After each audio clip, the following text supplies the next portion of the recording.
पहला क्वेश्चन तो आपका है, आपका नाम क्या है? सुनीता। हाँ, तो सुनीता जी का पहला क्वेश्चन हम लेते हैं, उसके बाद आगे चलते हैं। क्वेश्चन है कि हमने पिछले सत्संग में कहा था कि भाई ओरा को बदला जा सकता है, कर्म को बदला जा सकता है।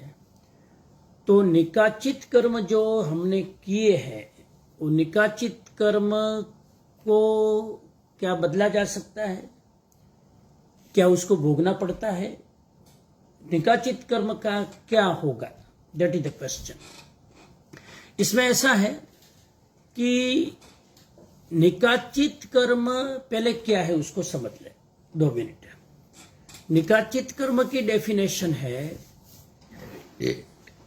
ऐसा कर्म जो करते समय हमारे भाव अति तीव्र होते हैं, गुड या बैड।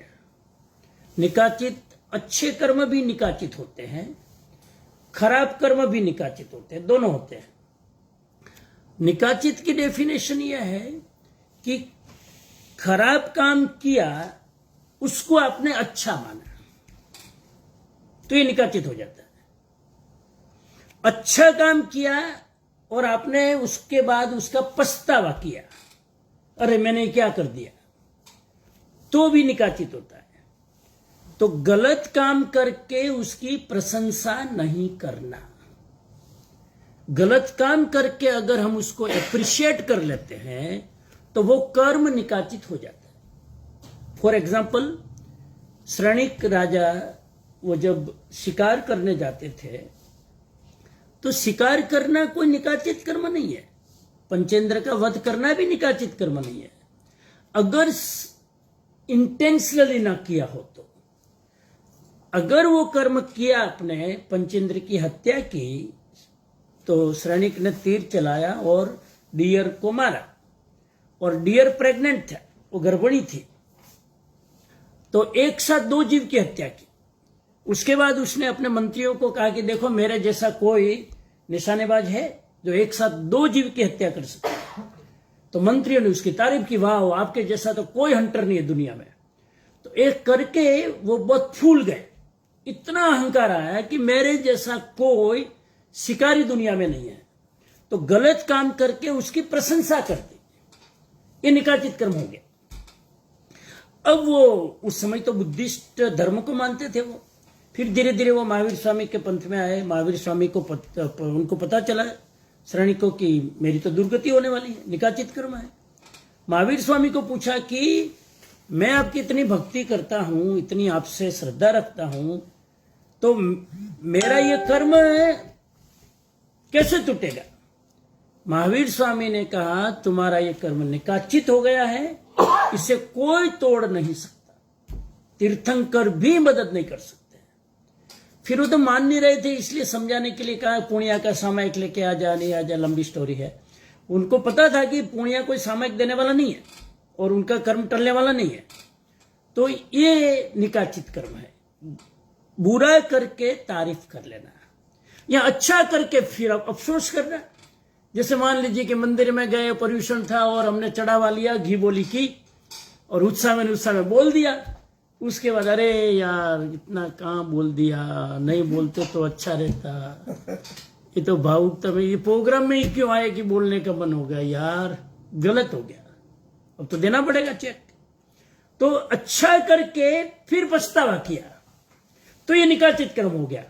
ऐसा आदमी जिंदगी में कभी दान दे नहीं पाएगा।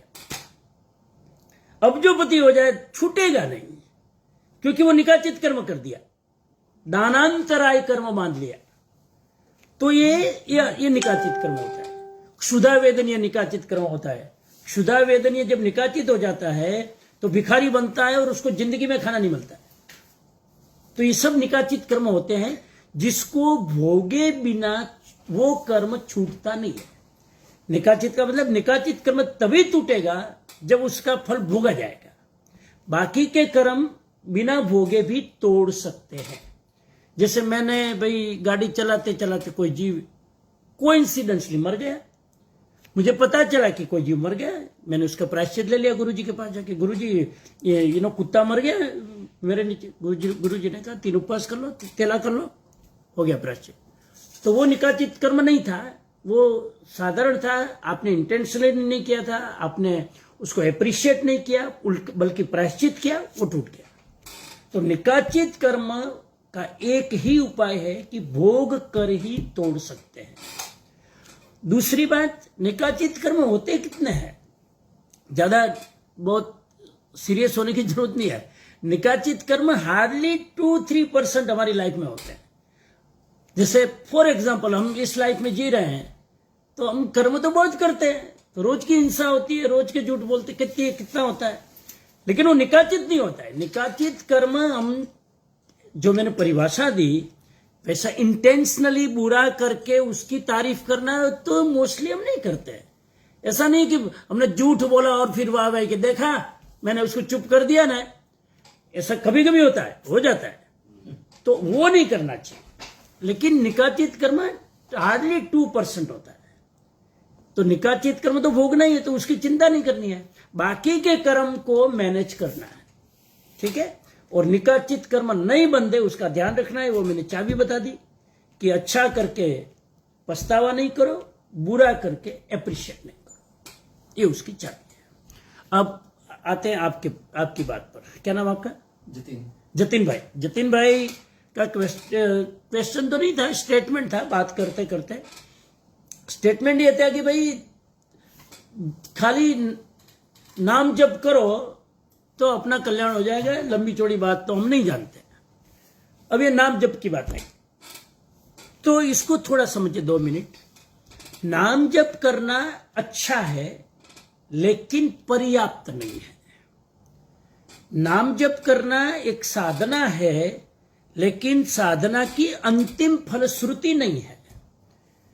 क्योंकि नाम जप जो आदमी करता है वो मन के लेवल पे रहता है।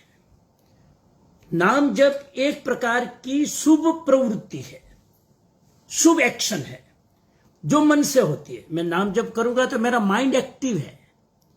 माइंड एक्टिव होगा, इसका मतलब है कि आप मन के लेवल पर है, आप चेतना के लेवल पे नहीं है, आप आत्मा के लेवल पे नहीं है, आप शुद्धि के लेवल पे नहीं है, आप सिर्फ मन के लेवल पर हो। नाम जप क्यों करना अच्छा है? क्योंकि 25 जगह जो हमारा मन दौड़ता है वो कम से कम एक जगह आ जाता है। दैट इज द बेनिफिट कि 25-50 जगह पर डिफरेंट मन भागने वाला एक जगह आ जाता है। नाम जप कर रहे हैं, उसी पे मन स्थिर हो जाता है। और मन इतना चंचल है, जैसे मैंने श्वास का ध्यान कराया तो लिटिल डिफिकल्ट है, अब जाप करो लिटिल इजियर है। लेकिन इतना ध्यान रखना कि नाम जप आपको मन के लेवल से ऊपर नहीं ले जाता है, तो पर्याप्त नहीं है। इज गुड कि at least you can concentrate, at least you can focus, at least you can not think any negative things. राग द्वेष नहीं होता है, वो अच्छी बात है। लेकिन आत्मा के लेवल पे, चेतना के लेवल पर आप उससे नहीं जाते हैं, आप मन के लेवल पर रहते हो। और मन के लेवल पर रहते हो तब तक आत्मानुभूति नहीं होती है, आत्म साक्षात्कार नहीं होता है, निर्विचार स्थिति नहीं आती है। निर्विचार स्थिति तो मन के परे जाने से आती है। So it's good but not पर्याप्त, नॉट इनफ। तो इससे आप मोक्ष हो जाएगा, वो बात सही नहीं है। क्योंकि मन के लेवल पे मोक्ष नहीं होता है, मोक्ष होता है चेतना के लेवल पर। और चेतना के लेवल पर जाने के लिए मन से पार जाना पड़ेगा। मन को जीत कर ही मन के पार जाया जा सकता है। उसके लिए श्वास को देखना एक हेल्पफुल बन सकता है। उसके बाद मन में जो विचार चल रहे हैं उसको देखना हेल्पफुल हो सकता है। और देखते देखते देखते फिर हम धीरे धीरे आत्मानुभूति में चले जाए। मैं शरीर नहीं हूं, मैं मन नहीं हूं, मैं विचार नहीं हूं, मैं ये नहीं हूं, मैं ये नहीं हूं, यूं करते करते क्या हूं मैं। उस निर्विचार स्थिति में जब आदमी को सेल्फ रियलाइजेशन होता है, उसको जैन धर्म में सम्यक दर्शन कहते हैं, तभी आत्मानुभूति होती है। तो ये नाम जप की बात है। कलयुग में कहते हैं, हिंदू लोग भी बहुत कहते हैं कलयुग में नाम जप सबसे श्रेष्ठ है। क्योंकि कलयुग में और साधना हम कर नहीं पाते हैं, नहीं कर पाते हैं, मतलब कि हमारी भूमिका नहीं है, बाकी कोई अवरोध नहीं है। हमारा क्षयोपशम ही कम है, हमारा पुरुषार्थ ही कम है। करने वाले आज भी करते हैं। हिमालय में बैठने वाले योगी महीनों महीनों तक खोए रहते हैं, उनको कोई सुध नहीं होती दुनिया की। एक वृक्ष का पत्ता खा लेते हैं, 3 महीने तक भूख नहीं लगती है, ऐसी स्थिति भी होती है। तो ये नाम जप की बात है। अब तीसरा क्वेश्चन था आपका, उसके पहले आपका कुछ था? कुछ नहीं, अब आपका ही था। हाँ, अब ये तीसरा ये क्वेश्चन था कि भाई मनुष्य जीवन का परम कर्तव्य क्या है। ठीक है, ये सुनील जी और हम बात कर रहे थे। तो क्या पर्पज है ह्यूमन लाइफ का? ह्यूमन लाइफ का पर्पज है अपने आप को पहचानना।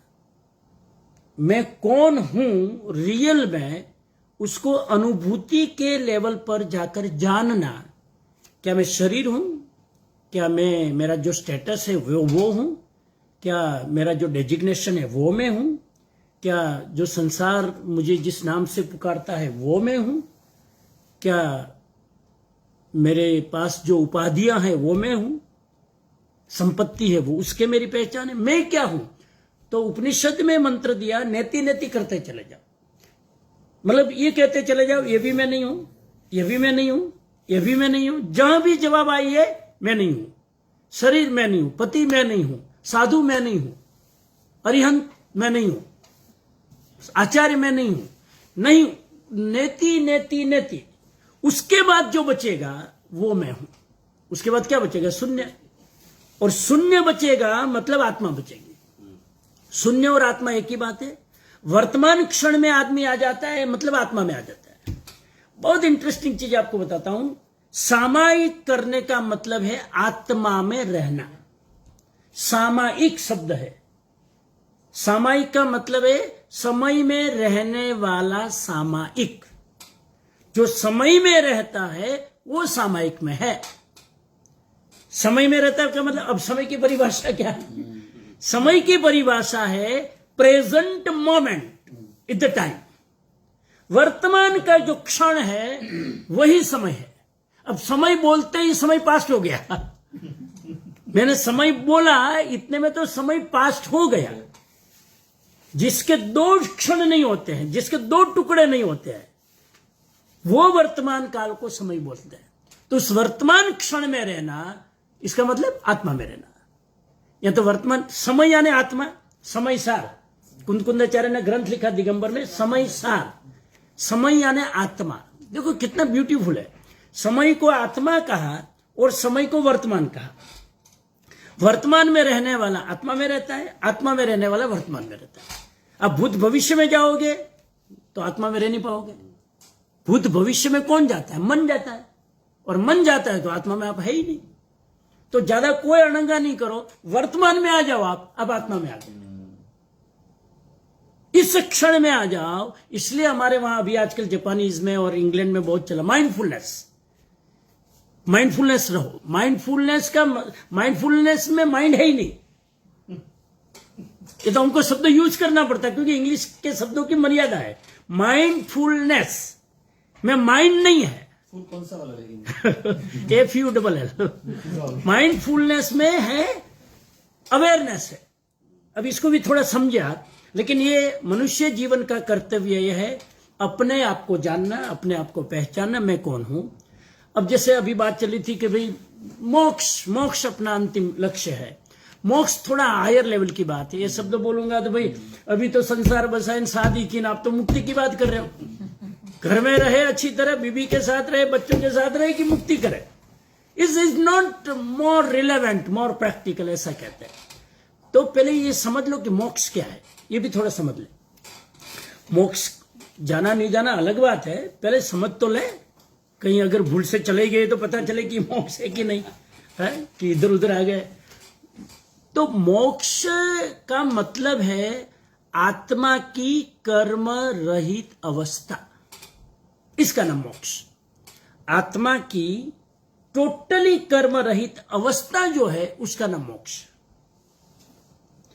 तो मोक्ष कोई ज्योग्राफिकल स्थान का नाम नहीं है। मोक्ष आत्मा की दशा का नाम है। 9 तत्व में जीव, अजीव, पुण्य, पाप, आश्रव, संवर, निर्जरा, बंध, मोक्ष। मोक्ष 9 तत्व में एक तत्व माना है। तो ये नवोनव तत्व आत्मा की अवस्था है, उसके अंतिम अवस्था है मोक्ष। तो ये आत्मा की अवस्था है। श्रीमद राजचंद्र जी ने लिखा है, सर्व जीव छे सिद्ध सम, सभी जीव सिद्ध समान है। फर्क है सिद्ध में और हमारे में इतना कि सिद्धों ने जो कर्म थे अपनी आत्मा के चारों ओर तोड़ दिए, हमने वो नहीं तोड़े हैं, इसलिए मनुष्य है। अगर वो कर्म तोड़ दे तो हम भी सिद्ध है। हमारे अंदर सिद्धत्व हम सब लेके चल रहे हैं। सिद्धत्व, एक बच्चे का भी जन्म 9 महीने में हो जाता है। हमने अनंत जन्मों में इसको जन्म ही नहीं दिया, बेचारा वो गर्भ ऐसे चल रहा है। आत्मा का गर्भ अनंत काल से चल रहा है और आत्मा इंतजार करती है कि मुझे जन्म दो, लेकिन हम उसको जन्म नहीं दे रहे, हम उसको भटका रहे। तो ये मोक्ष है, बराबर है। कर्म रहित आत्मा जीव की अवस्था मोक्ष है। अब मोक्ष होता कहां है? यहां के ऊपर। मोक्ष धरती पर होता है कि ऊपर होता है? धरती पर होता है, ऊपर मोक्ष नहीं होता है। ऊपर मैंने कहा कोई मोक्ष है ही नहीं, ऊपर सिद्ध शिला है, ऊपर सिद्ध शिला है, मोक्ष नहीं है। मोक्ष तो आत्मा की अवस्था है। मैंने सारे कर्म तोड़ दिए, ध्यान में मैं अगर 2 मिनट निर्विचार हो गया तो मैं 2 मिनट के लिए मोक्ष में हूं। एक तो परमानेंट मोक्ष होता है, जो देह छूटने के बाद और कर्म छूटने के बाद ही जाते हैं। परमानेंट की तो अभी पंचम काल में मोक्ष ही नहीं है, जैन शास्त्र कहते हैं। तो अल्पकालीन मोक्ष ही क्यों ना कर ले। तो जिस क्षण आदमी ध्यान में उतर जाता है और मन के पार चला जाता है, उस समय वो मोक्ष में है। जिस क्षण आदमी शुद्ध सामायिक में है पुण्य की तरह, वर्तमान क्षण में, उसी समय वो मोक्ष में है। तो मोक्ष तो यही है, अभी है। ध्यान में डीप में जाओ और मन को शून्य कर दो, मन को जीरो कर देना। जीरो मतलब थॉटलेस अवस्था। मोक्ष यही है। आंशिक मोक्ष इधर ही है। और आंशिक मोक्ष का अनुभव नहीं होगा तब तक परमानेंट मोक्ष की जिज्ञासा नहीं जगेगी। भाई कई लोग कहते हैं ना, मोक्ष में जाके क्या करेंगे, वहां छिपकली की तरह ऊपर लटकना ही तो है, और करना क्या है। वो इसीलिए कहते हैं कि हमारी अनुभूति नहीं है। तो अभी जो हमने जिस तरह से ध्यान किया, थोड़ा अगर यही ध्यान हम रेगुलर 10 मिनट 20 मिनट नियम से करने लग जाए तो धीरे धीरे वो स्थिति आ सकती है। आंशिक मुक्ति की अनुभूति हम कर सकते हैं। और आंशिक मुक्ति की अनुभूति करने के बाद संसार छूटेगा नहीं, छोड़ना भी नहीं है। संसार की आसक्ति छूट जाएगी। फिर वो मेरा मेरा मेरा मेरा कहते हैं, वो उलझे रहते हैं, दिन भर उसी के विकल्प करते रहते हैं। वो चीज निकल जाएगी। वो चीज निकलने से क्या होगा, संसार इजी हो जाएगा। ध्यान नहीं करते हैं तो संसार कॉम्प्लिकेटेड है, ध्यान करते तो इजी हो जाता है, क्योंकि न कोई अपेक्षा है, न कोई राग द्वेष है, आराम से खाना खा लिया, आराम से काम कर लिया, ड्यूटी बजा रहे हैं, अटैचमेंट कहीं नहीं है। ड्यूटी बजाना बंधन नहीं है, अटैचमेंट बंधन है। जैन धर्म का विरोध अटैचमेंट के साथ है, ड्यूटी के साथ नहीं है। हम भी यात्रा कर रहे हैं, ट्रैवलिंग कर रहे हैं, लोगों से मिल रहे हैं, खाना खा रहे हैं, आसक्ति ना हो, अटैचमेंट ना हो, that art we should learn. तो ये कर्तव्य है। अब हम थोड़ा दूसरे पॉइंट पे जाते हैं, चौथा मुद्दा ध्यान का। आज अभी हमने ध्यान किया, थोड़ी बेसिक चीज हम समझ लें थोड़ी, क्योंकि ध्यान करना इतना इंपॉर्टेंट नहीं है, उसकी अंडरस्टैंडिंग इंपॉर्टेंट है। अगर अंडरस्टैंडिंग आ जाए तो आदमी को करने का मन होगा। अंडरस्टैंडिंग यह है ध्यान की कि 2 चीजें। पहले तो ध्यान में हम क्या करते हैं, एक है माइंड और एक है चित्त। ये चीजें समझ ले, थोड़ा डीप है। मन और चित्त, कोई भी प्रवृत्ति हम करते हैं फिजिकली या मेंटली, जब मेंटल प्रवृत्ति है, कोई भी प्रवृत्ति करते हैं तो माइंड के जरिए करते हैं। ध्यान का मतलब है मन जहां नहीं रहता है, चित्त का उपयोग करते हैं, वो ध्यान है। चित्त इज द पार्ट ऑफ चेतना, चित्त इज द पार्ट ऑफ आत्मा। जैसे सूर्य है वो आत्मा है, सूर्य की किरण वो चित्त है। तो चित्त और मन 2 शब्द आ गए। अब इसको समझ ले, मन क्या है, चित्त क्या है। जब हम कल्पना करते हैं, चिंतन करते हैं और स्मृति करते हैं, पास्ट मेमोरी, तब हमारा मन फंक्शन करता है। Where there is a thinking, where there is a imagination, where there is a past memory, there is a mind. ये 3 चीजें हैं, वहां माइंड है. अभी आपका माइंड है कि नहीं बताओ? अभी माइंड एक्टिव है कि नहीं? एक्टिव है. कि सोच रहे हैं ना? प्रेजेंट में नहीं है. सुन रहे तो वर्तमान में ना. वर्तमान में नहीं है. सोचना वर्तमान में नहीं है. वही इंटरेस्टिंग बात है ना. थॉटलेसनेस वर्तमान में. ये इंटरेस्टिंग बात है. अमन बोला वर्तमान में नहीं होगा. वर्तमान में कुछ भी नहीं होता. चिंतन वर्तमान में नहीं होता है. चिंतन किससे होता है? माइंड से होता है. जैसे अभी मैंने बोला, भूतकाल, वर्तमान और भविष्य, ये 3 काल डिसाइड कौन करता है? ये किसने 3 पार्ट किया? मन ने किया. समय ने नहीं किया. समय ने आत्मा. ये मन ने किया. मन है तब तक भूतकाल है, मन है तब तक वर्तमान काल है, मन है तब तक भविष्य काल है. सिद्ध में, नमो सिद्धाणम, सिद्ध में 3 काल नहीं है. सिद्ध भगवान बैठे, उसको याद नहीं आता वो पास्ट में मैं ऐसा था, भविष्य में मैं ऐसा, वो अनंत काल तक मुझे यहीं बैठे रहना है. वो भविष्य का विचार सिद्ध को नहीं आता है. वर्तमान क्षण में रहते हैं, और वर्तमान क्षण में रहते हैं इसलिए अनंत काल आंख के पलकार में चले जाते हैं. नहीं तो अनंत काल कैसे गुजारेंगे? मन होगा तो अनंत काल तक आदमी रह नहीं सकता उस स्थिति में. अरे आप, मेरा लेक्चर आधा घंटा अभी हो जाएगा तो उठ के भागने लगोगे. ठीक है, तो अनंत काल तक कैसे रहेंगे वह जीव? इसलिए हम कहते हैं कि सिद्ध, वो मोक्ष में बोरिंग नहीं होता है क्या? वहीं बैठे रहना, कुछ नहीं, टीवी नहीं, ये नहीं, ये नहीं. अरे वहां मन ही नहीं है, कोई चीजें का विकल्प ही नहीं है, कुछ चीजें करने का मन ही नहीं होता है.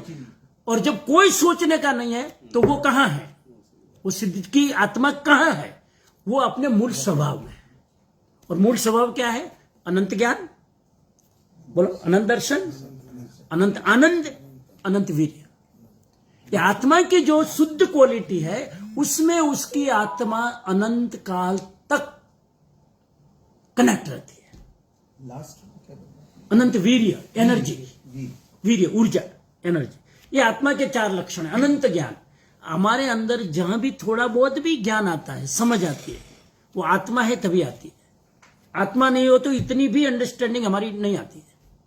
दर्शन, किसी चीज को ऑब्जर्व करना, ये दर्शन है, वो आत्मा की शक्ति है. आनंद, हम जो हैप्पीनेस बोलते हो तो वो आत्मा का है ही नहीं, वो मन का है. भाई आपके बच्चे को आप बर्थडे में एप्पल फोन मिल गया, अरे daddy I am so happy today, ये हैप्पी मन का है. ये मन का विकल्प वाला हैप्पीनेस है, आत्मा वाला नहीं है. वो आ जाए तब तो वो इटर्नल है. हमारी हैप्पीनेस क्षणिक है, क्योंकि पदार्थ सापेक्ष है, वस्तु सापेक्ष है, व्यक्ति सापेक्ष है. वो व्यक्ति बदल जाएगा, हैप्पीनेस बदल जाएगी, वस्तु बदल जाएगी, हैप्पीनेस बदल जाएगी. तो ये अनंत अनंत आनंद, वो अनंत आनंद मन के लेवल पे हो ही नहीं सकता, वो आत्मा के लेवल पे होता है, क्योंकि वहां पर विकल्प है ही नहीं. और अनंत वीर्य. तो ये 4 लक्षण है. तो अब क्या करते हैं हम? श्वास को जब मैं देख रहा हूं, अब हम आए पॉइंट पे, हमने थोड़ी प्रैक्टिस की. अभी श्वास को देख रहे थे, कौन देख रहा था? 3 शब्द आए, मन, चित्त, आत्मा. अब ये समझ बहुत जरूरी है. मन कभी भी किसी चीज को देख नहीं सकता. मन की, मैंने आपको पहले लक्ष्मण रेखा खींच दी, मन की लक्ष्मण रेखा पहले ही खींच दी. सोचना, स्मृति करना और कल्पना करना, ये मन है. ये तीनों जहां नहीं है वहां मन तो गया. तो अब श्वास को देख रहा हूं मैं, सोच नहीं रहा हूं. सोच रहा हूं तो मन है, मैं श्वास को सोच नहीं रहा हूं, श्वास को देख रहा हूं. कौन देख रहा है? चित्त देख रहा है. आत्मा तो शुद्ध है. आत्मा तो चित्त, वो आत्मा की एक शक्ति है. आत्मा की बहुत सारी शक्तियां हैं. मैंने कहा ज्ञान की एक शक्ति है, दर्शन की एक शक्ति है. तो आत्मा की जो दर्शन शक्ति है वो देख रही है. श्वास दर्शन साधना है, तो आत्मा की दर्शन शक्ति से मैं देख रहा हूं. अब जब मैं देखता हूं तो किससे देख रहा हूं? आत्मा की शक्ति से. तो वहां मन बीच में नहीं आएगा, तो मैं देख रहा हूं. अब मैं श्वास को देख रहा हूं, उस समय मैं आत्मा में हूं, क्योंकि आत्मा की दर्शन शक्ति मेरी एक्टिव है अभी. अब ज्यादा देख नहीं पाऊंगा, क्योंकि वो हमारा अनादिकाल का स्वभाव, वो संस्कार, वो हमारे विकल्प, हमारा जाल बुनता रहता है मन। और हजारों साल से हमने सिंहासन तो मन को दे रखा है कि बैठ इधर, तू कर राज। तो अब हम श्वास को देखते हैं तो मन की सिंहासन छूटता है। तो कोई भी सिंहासन थोड़ा छोड़ना चाहेगा। कोई प्रेसिडेंट होगा तो 5 साल के बाद अगर 10 साल एक्सटेंड कर लो तो रहेगा। तो मन विद्रोह करता है, अरे यार ये तो चित्त आ गया, मेरी सीट तो खाली हो रही है। तो मन बार बार चित्त को इंटरफियर करेगा। अब देखना ध्यान में युद्ध चलेगा। ध्यान कर रहा हूं मैं, श्वास को देख रहा हूं, बीच बीच में क्या आ रहा है? वो विचार है ना, मन, वो बार बार आ रहा है।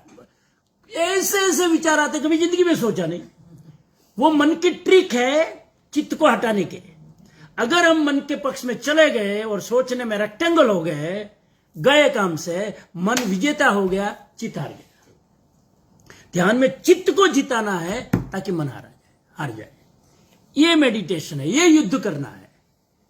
ये पांडव और कौरव का युद्ध है। इसमें पांडव चित्त है, कौरव मन है। मन को हराना है। अब ये एक दिन में नहीं होगा। अब आप क्या 2-4 दिन प्रैक्टिस करता है, अरे यार विचार बहुत आते हैं। तो विचार आते हैं, इसलिए तो युद्ध चालू रखना है ना। हम युद्ध बीच में बंद कर देते हैं, यार विचार बहुत आते हैं, छोड़ो, ध्यान करना छोड़ो, इससे अच्छा रसोई करो, इससे अच्छा पापड़ करो, इससे अच्छा घर का काम करो। उसमें तो विचार भी नहीं आते। विचार आते हैं, माइंड इतना फास्ट चल रहा है कि हम देख नहीं पाते, ऑब्जर्व नहीं कर पाते।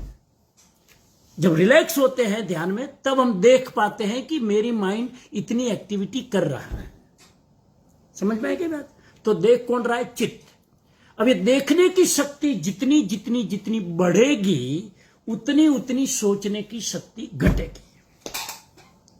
सोचने की शक्ति तो अनादि की है, उसकी कोई ट्रेनिंग नहीं देनी पड़ती है। आपको अगर सोचने को बोले तो दिमाग चालू हो जाएगा। देखने की शक्ति की ट्रेनिंग लेनी पड़ती है, वो मेडिटेशन है। तो बार बार उसकी प्रैक्टिस करते रहोगे तो सोचने की शक्ति कम होगी। आप कहेंगे सोचने की शक्ति तो होनी चाहिए, कम थोड़ी वो करनी है। सोचने की शक्ति होनी चाहिए, सोचने की बीमारी नहीं होनी चाहिए। हमारी सोचने की बीमारी है, शक्ति नहीं है। बराबर, इसको भी समझ लो। अब श्वास को देखते देखते मेरा चित्त इतना जागृत हो जाएगा, अवेयरनेस इतनी जागृत हो जाएगी कि मन मेरे काबू में आ जाएगा। अब मन गुलाम हो गया। मन अपने आप कुछ नहीं कर सकता है। अब चित्त की परमिशन लेनी पड़ेगी उसको। इसका मतलब है कि मैं मन का मालिक हो गया। अब आप जब चाहोगे तभी सोचोगे।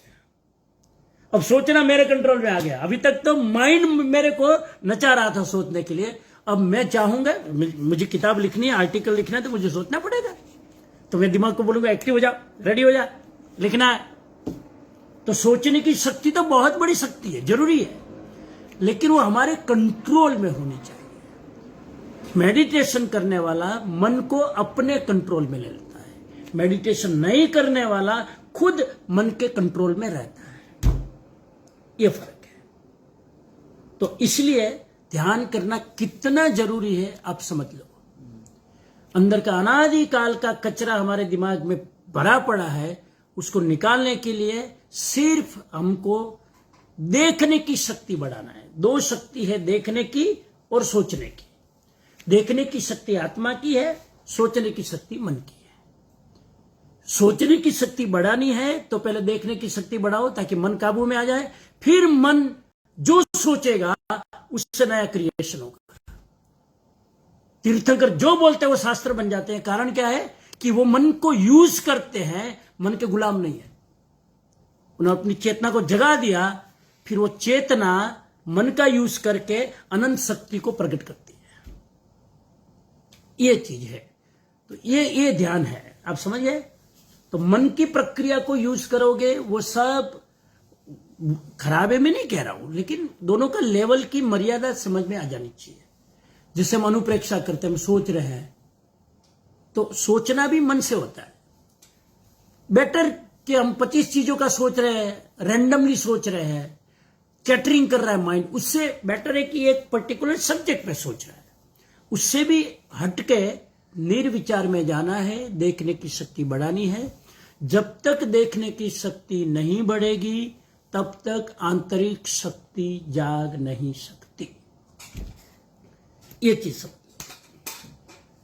तो अब ध्यान में आ गया मेडिटेशन क्यों करना है, क्लियर? मेडिटेशन में क्या करना, क्लियर देखना। अब चक्र को देखो, खाली देखो, सोचना नहीं, देखो क्या हो रहा है, विचार आ रहे देखो, सोचो मत, जो चल रहा है देखो। जैसे जैसे देखते जाओगे, श्वास को देखना, चक्र को देखना, विचार को देखना, लेवल है। विचार को सीधे नहीं देख पाओगे, इसलिए पहले ज्ञानियों ने कहा कि पहले श्वास को देखो, फिर धीरे धीरे धीरे धीरे सूक्ष्म में जाते हैं।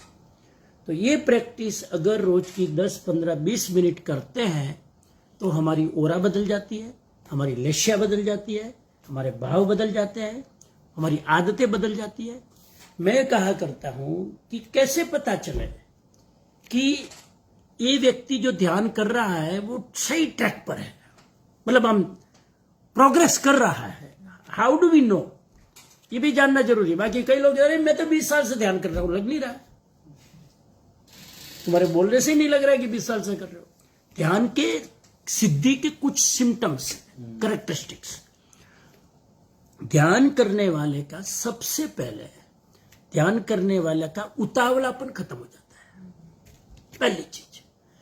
उसके चलने में, उसके खाने में, उसके बोलने में एक रिदम आ जाती है। हड़बड़ी जो कहते हैं ना, हड़बड़ी मन का स्वभाव है। ध्यान करने वाले की हड़बड़ी 0 आ जाती है।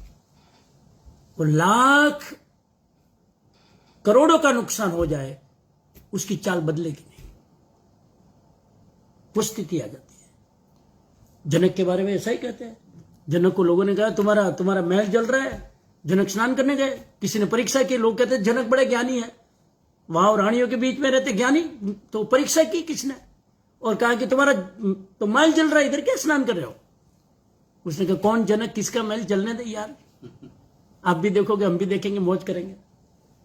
ये ज्ञानी का लक्षण है, वो अपनी चाल नहीं बदलता है। उनको पता चल गया कि भाई ये तो सब विभाव है, तो ये ध्यान से आता है, ये पावर, धीरज आ जाती है। आप ज्यों ज्यों ध्यान करते जाओगे आप देख लेंगे आपके बोलने में एकदम एक सौम्यता आ जाएगी। ध्यान करोगे आपके चलने में एक सौम्यता आ जाएगी। ध्यान करोगे आपके चेहरे पे एक सौम्यता आ जाएगी। टेंशन नाम की चीज नहीं रहेगी। आपको चेहरा देख के पता चल जाता है अरे यार ये तो 15 कंपनियों का भार उठा के चल रहे हैं। जैसे ही ध्यान करेगा आदमी इतना बच्चे की तरह इनोसेंट फेस हो जाता है। छोटे बच्चों का फेस देखो कितना इनोसेंट होता है, वैसे इनोसेंट होता है, चल रहा है सब कुछ जनक की तरह, कारोबार चल रहा है, कोई फर्क नहीं पड़ता। तो उतावलापन खत्म हो जाता है, नंबर 1। नंबर 2, उसकी वाणी संयमित हो जाती है। ध्यान करने वाला बहुत ज्यादा नहीं बोलता है। अनावश्यक जो आदमी बोले, ज्यादा समय सब आदमी गपशप करे, मतलब कि ध्यान की डेप्थ नहीं है। ध्यान करने वाले को तो बुलवाना पड़ता है, ध्यान करने वाले को खुद को जोर पड़ता है बोलने में, क्योंकि वो तो अपनी मस्ती में रहता है। बोलने के लिए तो विकल्प करने पड़ते हैं, विकल्प के लिए मंतक लेवल पे जाना पड़ता है। तो ये लक्षण देखना धीरे धीरे आएगा, और आप ध्यान करते जाओ, दूसरी साइड में लक्षण देखते जाओ आ रहे हैं कि नहीं, तो उसकी वाणी सौम्य हो जाती है, बोलना कम हो जाता है, बहुत कम बोलता है, और जितना भी बोलता है वो धीमे बोलता है, चिल्ला के नहीं बोलेगा, ऊंची आवाज नहीं होगी, ऊर्जा बोल के वेस्ट नहीं करेगा।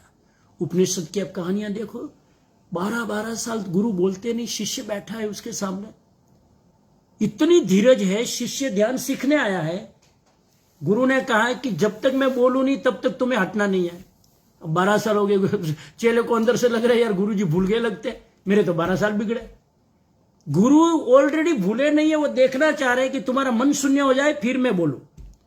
और कई बार ऐसा होता है 15-20 साल निकल जाते हैं, गुरु कहते तेरी सिद्धि होगी, जाते तेरे को ध्यान करने की जरूरत नहीं, हो ही गया।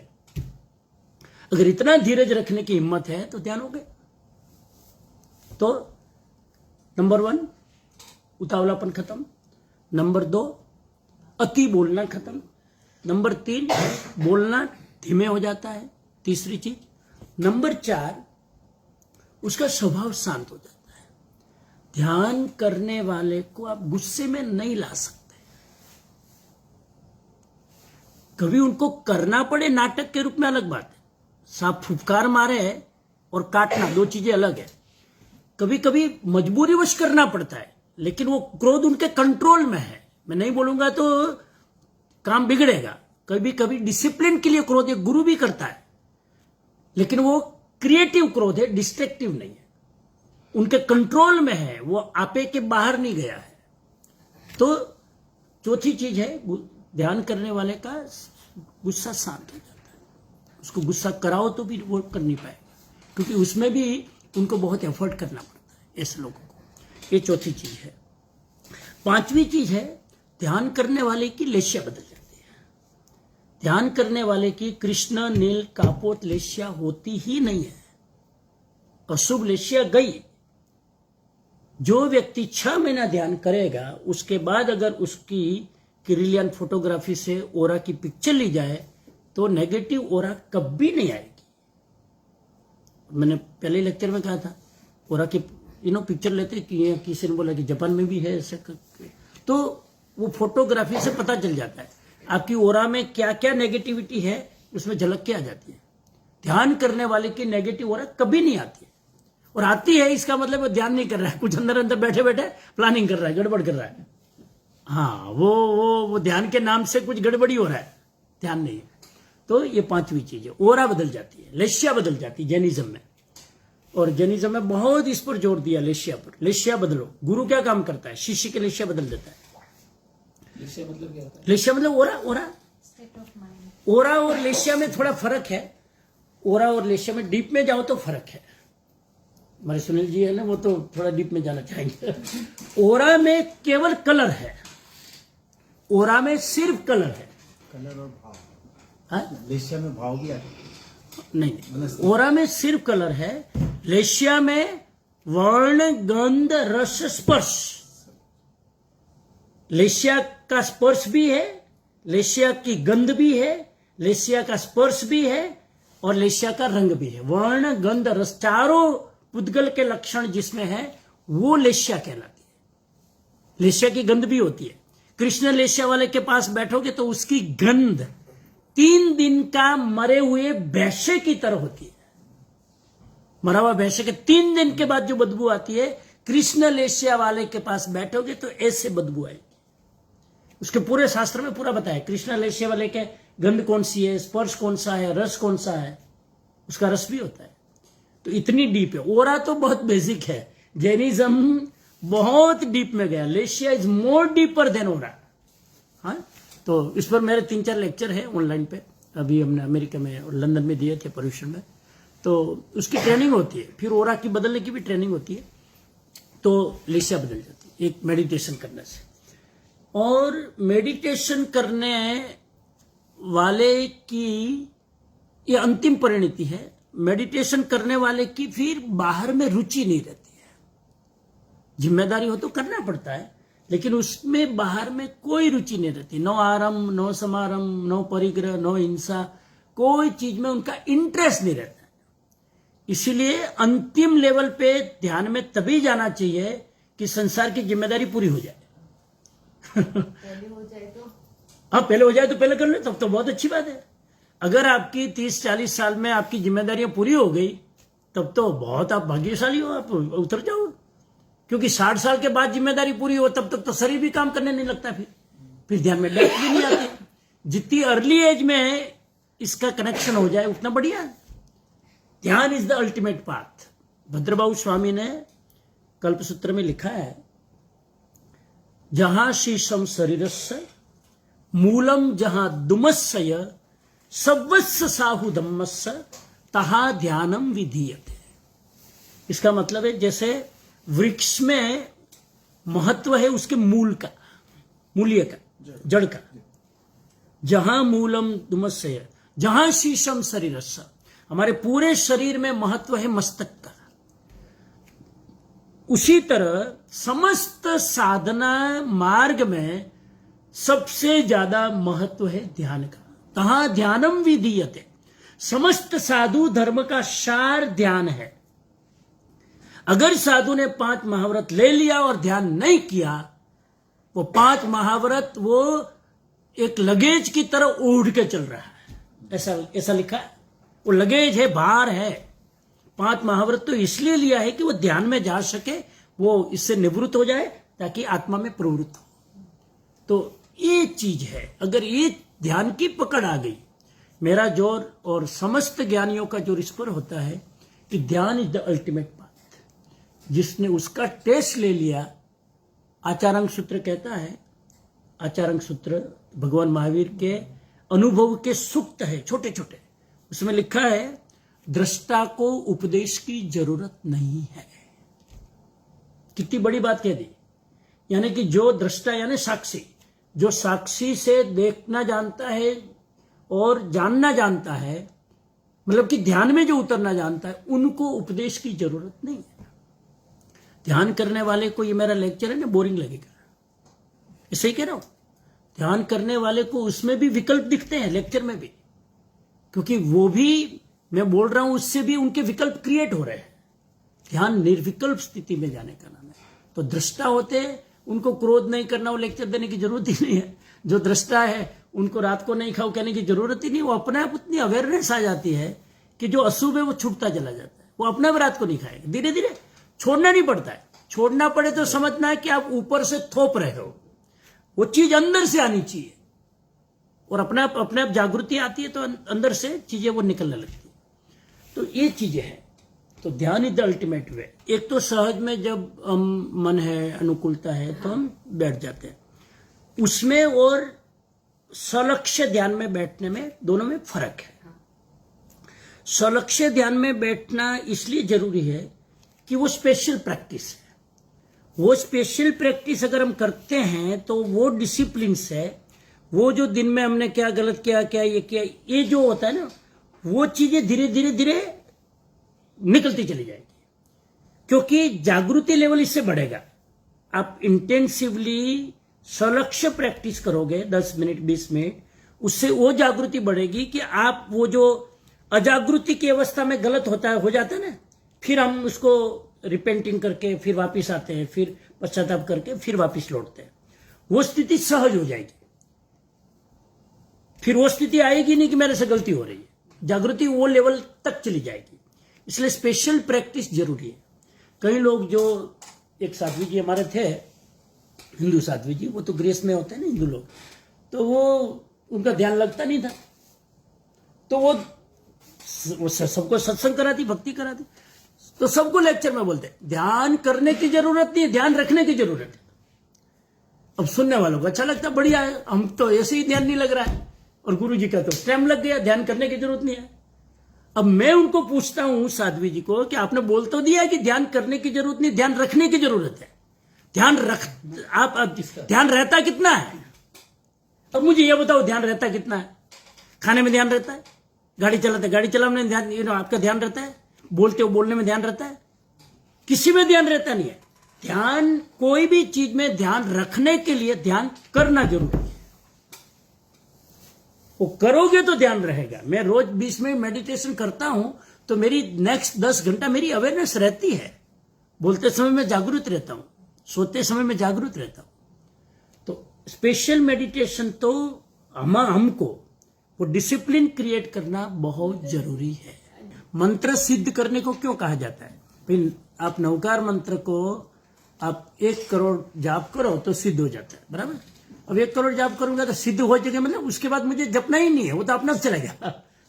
अपने आप जो मंत्र चले वो सिद्ध हो गया। तो अगर गुरु ने कोई मंत्र दिया है तो वो मुख्य मंत्र है। जैसे गांधी जी का मुख्य मंत्र था, हे राम, श्री राम, जो भी, तो उनके मुख से मरते समय भी वही निकला, क्योंकि जो मंत्र आप सिद्ध करते हैं ना वही निकलता है। मंत्र कठिन घड़ी में वही निकलता है। तो मंत्र एक होना कब जरूरी है कि जब आप किसी को गुरु धारण कर लिया और गुरु की आज्ञा अनुसार साधना कर रहे हो, गुरु की आज्ञा, हर आज्ञा को फॉलो कर रहे हो, तब आपको दूसरे मंत्र की जरूरत नहीं है। लेकिन गुरु की आप आज्ञा तो फॉलो कर नहीं रहे हो, खाली मंत्र ले लिया, गुरु जी आपके बात सही, मेरे से नहीं होता है, ये नहीं होता है, तो फिर आपको मंत्र करने पड़ेंगे दूसरे। बाकी गुरु आज्ञा सर्वोपरि है तो कोई मंत्र की जरूरत नहीं, गुरु ने जो दिया वही मंत्र है। बाकी अलग अलग करते रहे, कोई दिक्कत नहीं। लेकिन एक स्थिति ऐसी आती है, फिर आदमी एक मंत्र पकड़ लेता है। वो कभी कभी क्या होता है कि बाहर का गुरु होता है, कभी कभी साधना करते करते अंदर का गुरु भी जाग जाता है। आत्मेव गुरु, उपनिषद का एक वाक्य है, आत्मा ही गुरु है। फिर अपनी आत्मा गाइड करने लग जाती है, मैं अगर गलत करूं मेरे अंदर से आवाज आएगी, मत कर मत कर। ये मेरी गुरु है, अंदर बैठी हुई चेतना आदमी को रोकती है। ये अंतिम गुरु है। बाहर का गुरु तो 24 घंटे साथ नहीं रहेगा, ये 24 घंटे साथ है कॉन्शियसनेस। चलो मंगल मंत्र। चत्तारि मंगलम अरिहंता मंगलम सिद्धा मंगलम साहु मंगलम केवली पन्नत्तो धम्मो मंगलम। चत्तारि लोगुत्तमा अरिहंता लोगुत्तमा सिद्धा लोगुत्तमा साहु लोगुत्तमा केवली पन्नत्तो धम्मो लोगुत्तमा। चत्तारि शरणं पवज्जामि अरिहन्ते शरणं पवज्जामि सिद्धे शरणं पवज्जामि साहु शरणं पवज्जामि केवली पन्नत्तं धम्मं शरणं पवज्जामि। सर्वमंगल मांगल्यम सर्वकल्याण कारणम प्रधानाम सर्वधर्माणाम जैनम जयति शासनम। जिन शासन देव की, श्रवण भगवान महावीर स्वामी की, आज के आनंद की जय। Thank you.